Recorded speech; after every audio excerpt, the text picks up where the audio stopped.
d'histoire-géographie, c'est une épreuve déjà qui est écrite.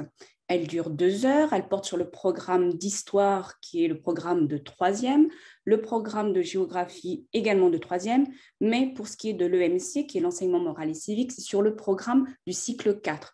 Et le cycle 4 correspond à la classe de 5e, 4e et 3e. L'épreuve entière d'histoire-géographie est notée sur 50 points. L'exercice 1 est sur 20 points, l'exercice 2 est sur 20 points et l'exercice 3 est sur 10 points.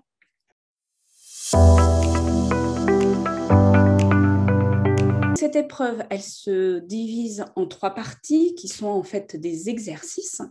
Donc, il y a 3 exercices. Un exercice qui va porter sur une analyse et analyse et compréhension de documents. C'est soit un document, soit 2 documents suivis de questions.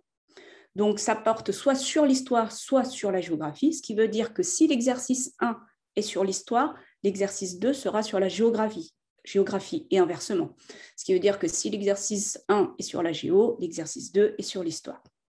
Donc, premier exercice, analyse et comprendre donc les documents. Les questions, souvent, c'est environ à peu près 5 questions maximum qui portent sur le ou les documents.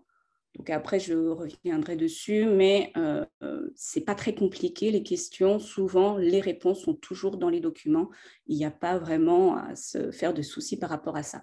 L'exercice 2 qui est sur, en fin de compte, maîtriser différents langages pour raisonner et utiliser les repères. En gros, ce sont les repères d'histoire et de géographie. Donc, soit ça porte sur l'histoire, donc ce sera des repères d'histoire, soit ça sera sur la géographie, ça portera sur des repères donc, de géographie. Donc, si c'est des repères d'histoire, on aura souvent donc, quelques repères historiques, un document, une frise chronologique, des éléments à replacer, contextualiser, avec souvent donc, une question développée, donc une mini-rédaction en histoire. Et si ça porte sur la géographie, ça sera aussi des repères donc, de géographie, cartes, éléments à replacer et une question développée qui portera sur la géographie.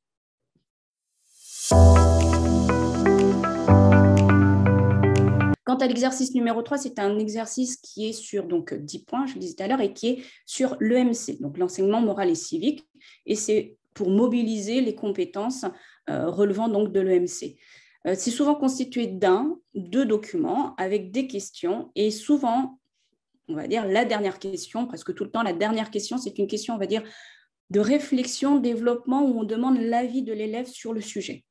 Donc, toujours à essayer d'imaginer l'élève qui va se mettre dans la position d'un journaliste, d'un intervenant, d'une personne qui va accueillir une personne étrangère, qui va lui expliquer un petit peu le déroulement de ce qui se passe sur le territoire français au niveau EMC.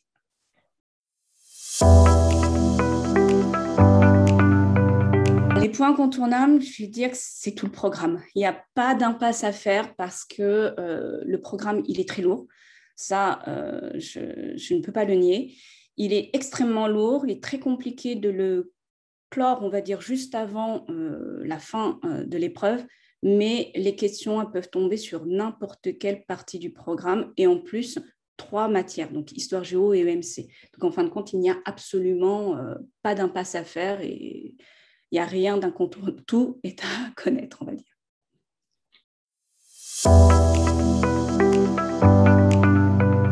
Les grandes dates sont redonnées, on va dire, en début de chaque séquence, les grands événements, tout ce qui, on va dire, les titres des séquences qui sont vues, donc la Première Guerre mondiale, Seconde Guerre mondiale, les phases, les événements, on va dire, qui ont marqué ces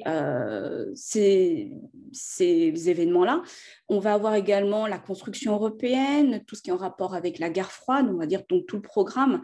Il n'y a pas réellement de date plus importantes que d'autres. On va dire que toutes les dates qui sont vues pendant les cours sont à retenir.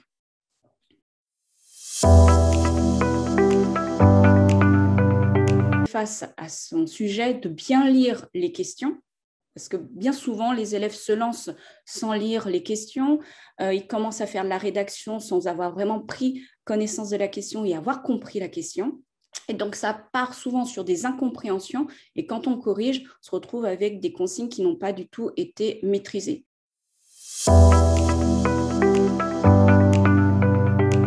De plus, les élèves peuvent, dès septembre, on va dire, commencer ce qu'on appelle leur fiche de révision, leur fiche de synthèse, car ils attendent souvent trop le dernier moment pour se mettre aux révisions. Or, le programme d'histoire-géographie UMC étant très, très lourd, il faut commencer dès le départ, on va dire, avec les bonnes méthodes.